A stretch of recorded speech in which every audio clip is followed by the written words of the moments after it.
So we didn't have a lot of dollars. And so by the time I was, 15, and of course in California at that time, you had to be 16 to work.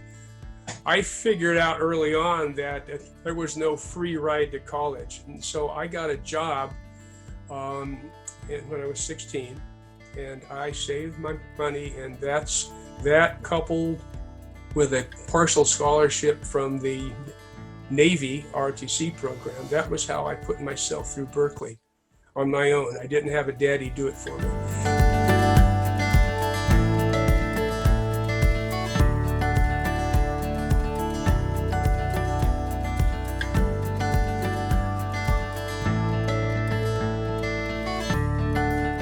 Well, welcome to another very interesting episode of Candid Conversations. And my special guest today is Greg Carr, San Ramon's former mayor. Welcome, Greg. Hi, Aparna. I'm not certain if it will be interesting, but it will be different. Well, we will decide if it'll be interesting or not, but I have to apologize for the very long commute you had to go through to make it to the Zoom. That's all right. That's all right. I go back and forth across the state all the time. So. Okay, so how has your shelter in place experience been? What has been the most challenging and what has been the most interesting thing about shelter in place? Well, the challenging one is that I like to go to the supermarket, grab a cart, and just, basically graze in the market, impulse buy. And my son-in-law, Dr. Dan Keller, has been doing that for us because I'm in the zone, as you can see, the age and asthma and cardiopulmonary and all that stuff. So I'm a real prime candidate for it. So my daughter told him, "You got to go get the groceries for my parents." So I kind of feel sorry for the guy, but yeah, it's very restrictive. The only saving grace for me is that I can get in my truck and I can drive up to my cabin and my ranch up in Groveland, and I can go up there and get on my tractors and do all the things you do in those kind of venues. So I have that, but boy, it's overall, it's a bummer. Yeah.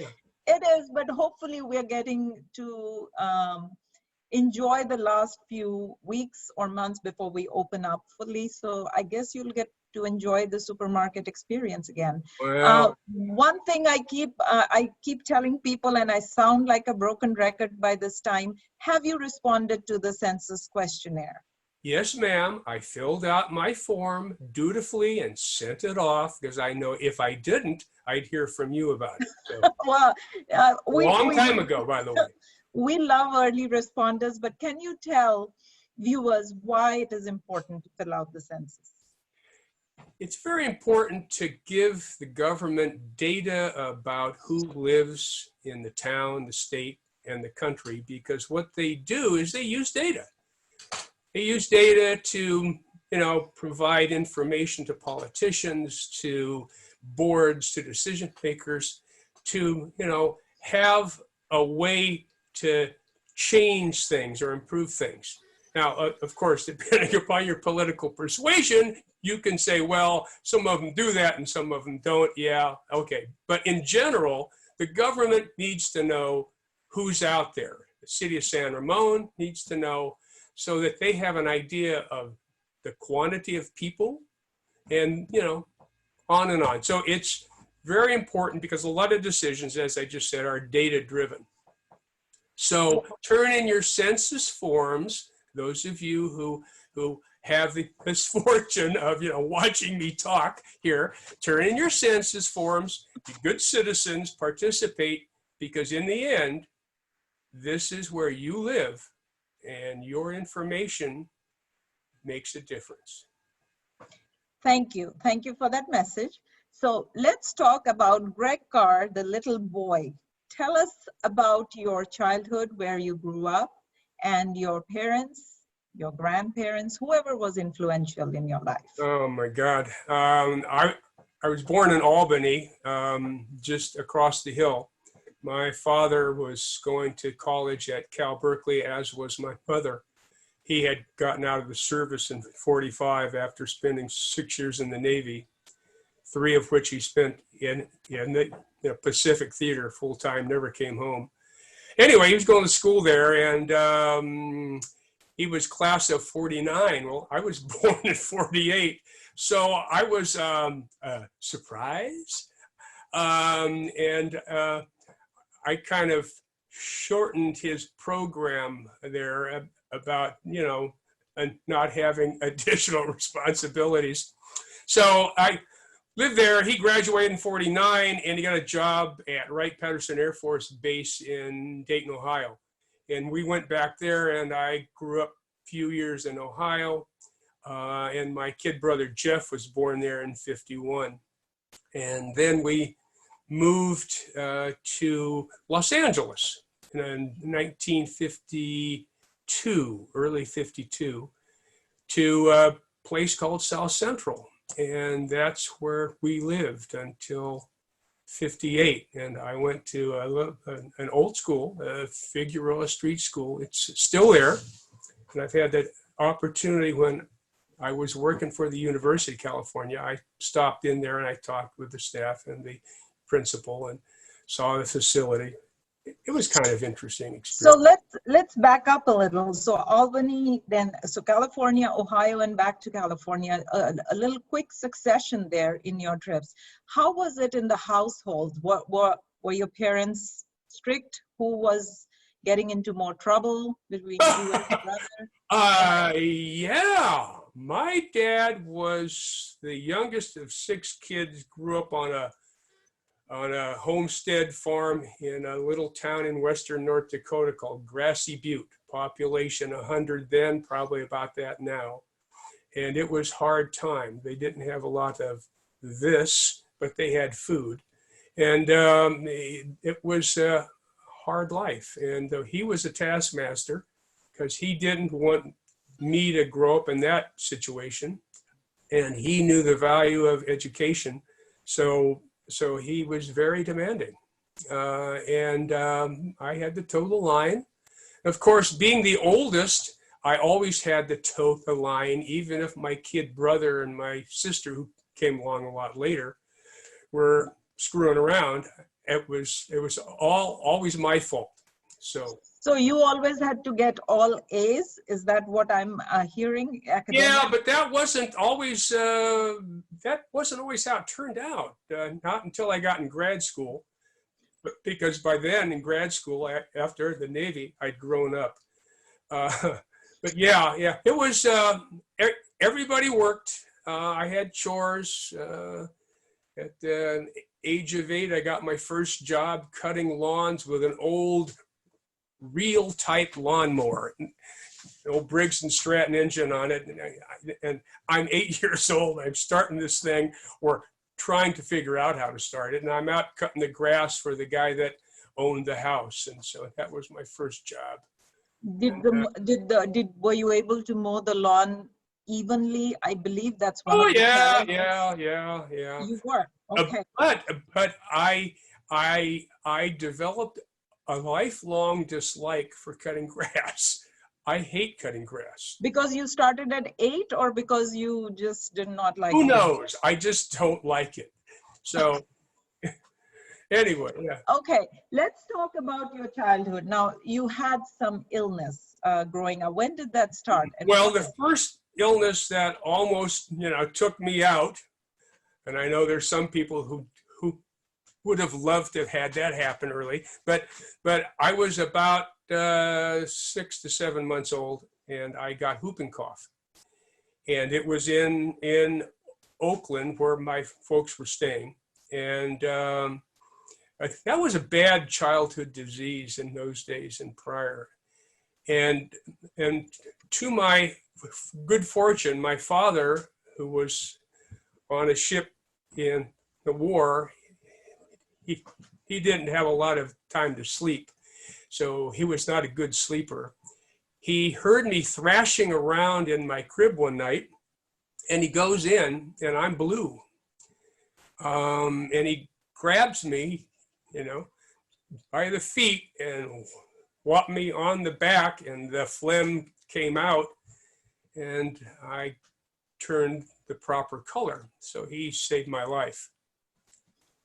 And how was that experience? It has to be a little troubling for the parents and in the household. Oh yeah, scared the hell out of them. Yeah. Was And it more hospital trips and checkups, more than what a normal? no, yeah. Okay. I got over it, and that was it. It's not like repeated going back to the doctor again and again and again like we do that, nowadays. But what it did was, I suffered from a impacted lung function, and I haven't for the rest of my life. And so that's just one of the prices I paid for that. But that was one. And then when I was about 12, I got pneumonia, and double, triple, whatever it was bad news. And I was down flat for about 3 weeks. And it was nip or tuck. So those were the two childhood things. And so I especially after the pneumonia, and again, coming on the heels of having, let's just call it bad lungs. I've always been concerned about it, and as I got older, I developed asthma, and How did this pneumonia happen? Were you mowing a lot of lawns at that time, or was it just one of those illnesses that? Oh, that's interesting. You should ask me. I was building everything around the new house. My folks moved from Los Angeles up to Santa Clara in '58. I was 10, and about that time, my father slipped a disc in his back, and the poor guy, he couldn't move. And so at age of 10, I became the de facto house carpenter, maintenance man, and using these, and sometimes this, to do things. And that hasn't stopped my whole life. Now, so some people might say, "Oh, the poor kid." And yeah, it kind of hampered my time for being a kid. But I also learned to be very self-sufficient, and I can do most things still. So it had its pros and cons growing up that way. And you started all this at a very early age. So a physically strong and a mentally strong Greg Carr enters high school. Take us back to those years, and could you share some memories about that? Yeah. When I moved up from Los Angeles to Santa Clara, in Santa Clara, our part of Santa Clara was in the Cupertino School District. So I went to Cupertino Schools and Cupertino High School. But what happened was I got skipped a half a year, because at that time, the Los Angeles School District started kids every 6 months. And so it turned out when I came up, I was nominally a year younger than all of the other kids. So fast forward to high school, I started high school when I was 13, a year younger, right? And I couldn't get my driver's license same time as the other guys. And then the good part about it was at least I was tall, about the same size. But, it's something I would never do to any kid. Have them be older, not younger. That's a bummer. Starting high school at 13. So you feel it had no advantages starting high school early? How about dating? Were you dating in high school? Was that allowed?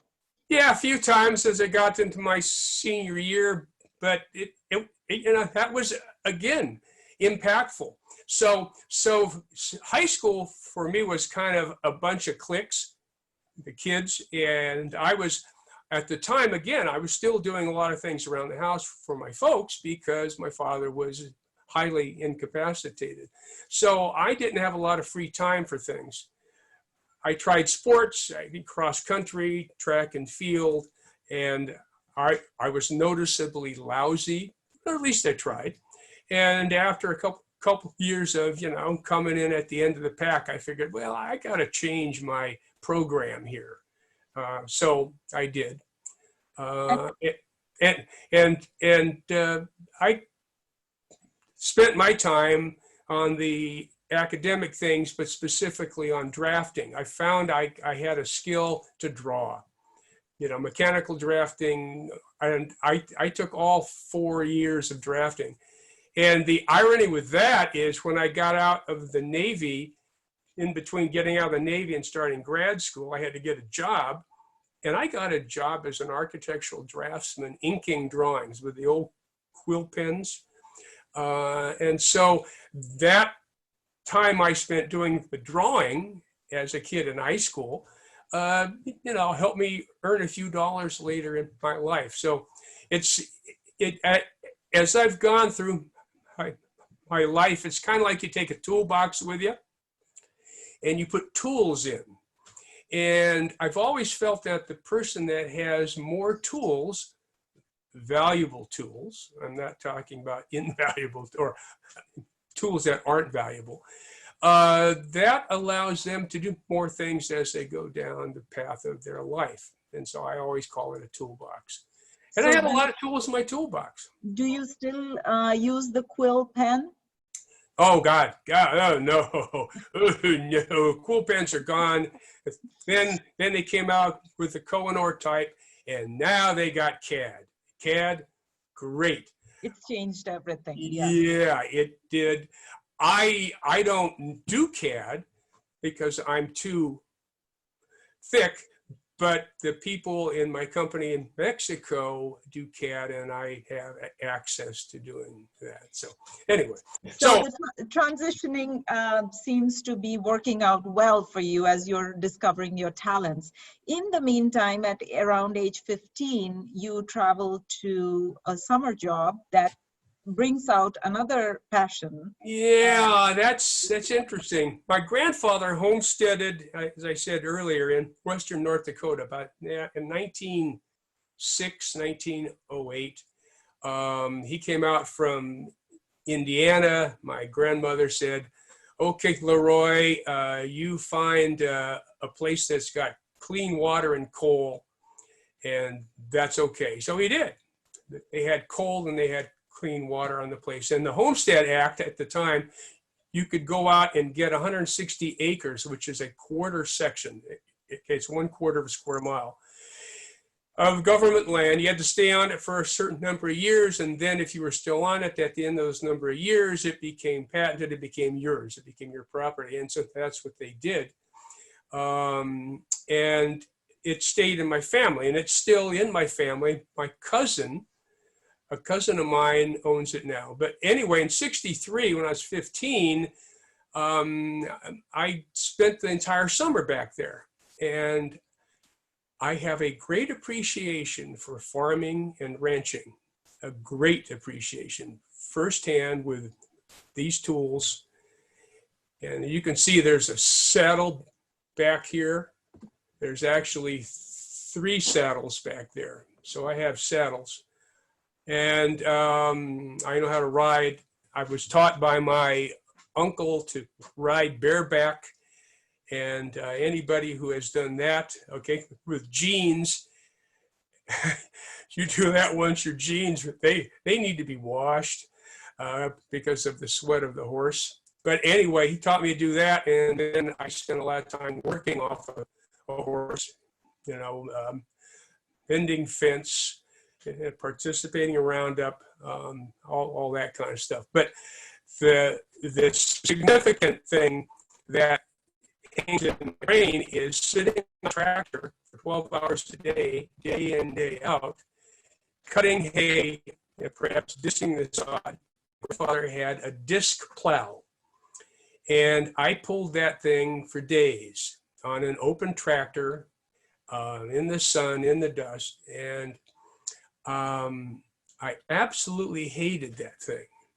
But about 10 years ago, my cousin said, "You want this old disc plow of Grandpa's?" And I said, "Sure." So I drove up to North Dakota, pulled it apart, hauled it back, and I have it up at my ranch. And it's a good one. So that's an example of, machinery and things like that, you can have these feelings about it that are sentimental and spiteful. And So, that's one of them. so Yes. as I'm hearing you talk, I have no clue about ranch life or horses other than I find them adorable. You mentioned that you cannot be doing that without a saddle. So do you mean to say what we see in movies where people are jumping on horses and riding away into the sunset, that's all Hollywood made up stuff that never happens? No. You Oh, have to I, have the I saddle. can't speak for Hollywood. I'm sure that there's all kinds of stunt riders. A lot of actors are very good on horses. But no, I was saying that my uncle taught me to ride bareback first. Oh, you And did. Okay. you learn how to hold on to the horse's mane and clamp your legs around him, so if you get into a good run or a trot, you don't fall off. Then you graduate to The that, saddle. a I saddle. Well, that was how he taught me. So I've spent time on and off on horses. Years later, when I was down in northern Mexico, I spent a lot of time on my time off on horses, and I have a great appreciation for it. And I have a great understanding for how much work having a horse is. That's why I have 3 saddles and no horse. If she's out there, yeah. So So let's talk. So you have now covered 3 states. Which one was your favorite experience? North Dakota was a shorter stay. I'm assuming you didn't get a full experience of staying there. Between Ohio, California, North Dakota, which one would you say was your? well, actually, North Dakota was just a summer. I have a great affinity for the place because that's where half my family's from, and I have a lot of respect for farmers and ranchers, like I said, because it's not a very easy life, especially a long time ago. So I'd say probably North Dakota, and it's a pretty place in its own way. Unfortunately, the oil boom and then the fracking has caused a lot of problems there, groundwater problems. That's a real problem there because of the fracking. But yeah, it's I'd say Overall, you found that area to yeah, be North more. Dakota's a nice place. There's not a lot of people. Okay. So at this point, is this the point where you moved to Berkeley or you explored No, no, some? no. Okay, when my family moved from Los Angeles to Santa Clara, that was 58. And then I graduated from high school in 65. And I got accepted to UC Berkeley. And I went to Berkeley. And for 4 years and a semester, summer session. And that was an easy transition. The key thing about this, and it's kind of part of me. My folks didn't have a lot of money. My sister was born with club feet, and it was very traumatic and expensive in those days to get that fixed. So we didn't have a lot of dollars, and so by the time I was, 15, and of course in California at that time you had to be 16 to work. I figured out early on that there was no free ride to college, and so I got a job when I was 16, and I saved my money, and that coupled with a partial scholarship from the Navy ROTC program. That was how I put myself through Berkeley on my own. I didn't have a daddy do it for me. So that's kind of a harsh statement because, it was doable then because the cost of, tuition was whatever it was, $300 a semester. But Would you be able still, to put yourself through Berkeley with the current tuition rate? no, I don't think so. I would have to have a lot more payment for the job because when I started working, I earned minimum wage, $1.25 an hour. That was in 1964. And by the time I stopped working there in '69, just before I graduated and got commissioned in the Navy, I was making $3.25 an hour. Big deal. But I was able to, you know, save the money and do that. And so in a way, I'm proud of that, because I didn't have my dad telling me, why am I paying for this if you're getting lousy grades? It was great. You meet your wife at some point, Joyce. Yeah, when I was a sophomore, I met Joyce. She was a freshman, and she and I hooked up, and then she got married in '71 while I was in the Navy. How did that work out? Was she aware that you were going to be gone? Oh, yeah. She knew that beforehand. So how was that experience? Explain that to us. Now take us back to the time when you decided to join and move, the training and everything. How was that phase of your life? Well, like I said, I joined the Navy ROTC program in August of '65. And I was 17 years and 4 months. I was just a kid. But I knew I was going to get drafted. And as it turned out, the day after I turned 18 in '66, I got a draft notice, but I had the deferment for the officer training program. So it was a good experience. It took time away from the academic part, and you also have to put yourself into the time and place. Okay, the war was starting to pull up, and a lot of guys were going, and I had several classmates not come back, as I'm sure a lot of folks have had. And it was something that you could either fight it here, or just, perhaps run away to Canada, or you could join up. And I joined up.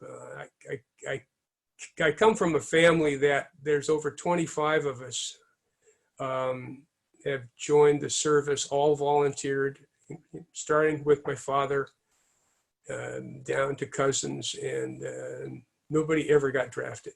Now you and your brother served at around the same time. Yeah. How was that feeling? That was a little emotional at times. He joined the Army in the fall of '69, and I got commissioned in the Navy fall of '69, 27 October to be exact. And he became a door gunner and a crew chief on Hueys, UH-1s. And he flew Charlie models, Mike models, and H models. And so he and I ended up in the same place in 4 Corps, which is the Delta. I was on an old World War II LST. It's one of those large landing ships where the doors open up, and then the tanks come out. But it was used just to haul stuff, mechanized battalions, trash, junk, explosives, coiled explosives, 155s, whatever. We hauled it around, and we hauled it up the Mekong and the Bassac rivers up to the Cambodia border, and we would drop supplies off. Well, it turned out that my brother was stationed at a place called Mito. The Army base was Dong Tam, and we pulled in there all the time. And so every time we pulled in, I got a chance to get off the ship. As a matter of fact, I was the only guy that got a chance to do that, because the captain knew I had a brother there. And so, yeah, it was, as the guy's doing it, you don't think about it too much. But I go back to think about my parents. Okay, my parents had 2 sons, and their sons are both going. They both volunteered. They're both there. And Joyce was, at the time, she was living with my parents because she had a job at Emporium in San Jose. And they're all sitting at the dinner table one night, and you could see the person standing at the front door. And here comes this Western Union man. And I guess everybody froze. Well, odds was it wasn't me. And as it turned out, it was my brother. He'd been shot on the flight line, sniped, and they hauled him off to a hospital at Bintui. And so that's real. And the pain stays, the memories stay, and the pain stays. And thank you for sharing that. Yeah. Before you went off on this journey, you dabbled in competitive pistol shooting.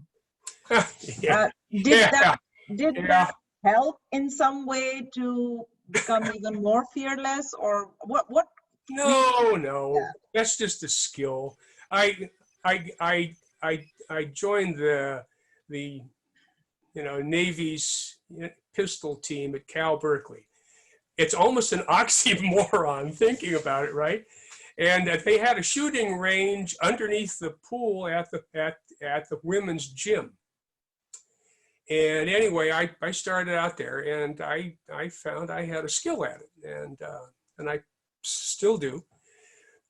And so I joined the team, and I became the team's captain, and it's just little stuff, but it stuck with me.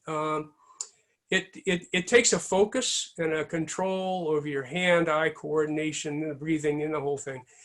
And so I shot competitively for 4 years there. So did you revisit this after you came? So you finish your stint with the Navy, and then you come back to grad school. Did you come back to this as well? And how was it after that? No. I just occasionally go to my ranch, and I target shoot just to keep myself tuned up. Okay. As much as you can keep tuned up at my age.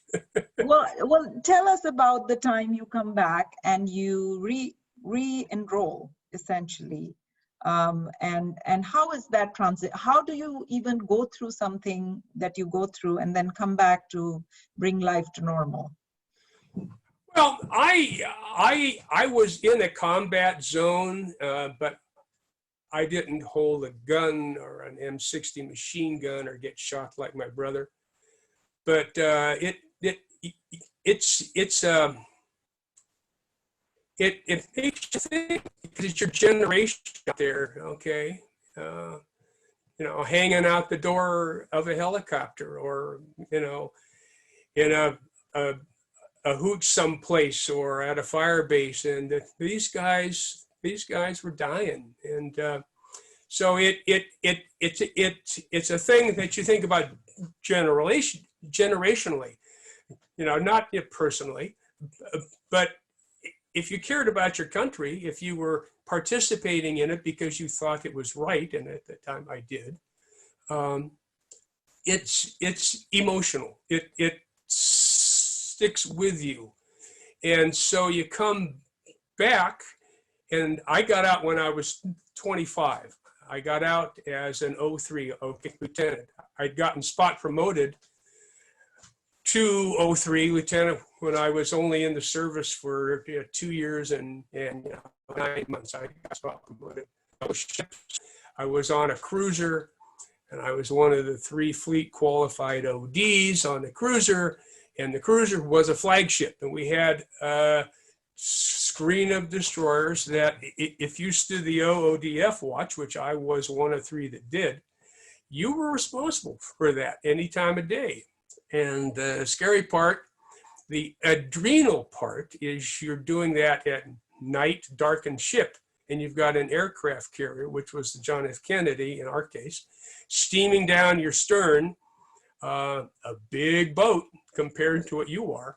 And it doesn't stop very fast. And so you go through all these things, and then all of a sudden you're out of the service.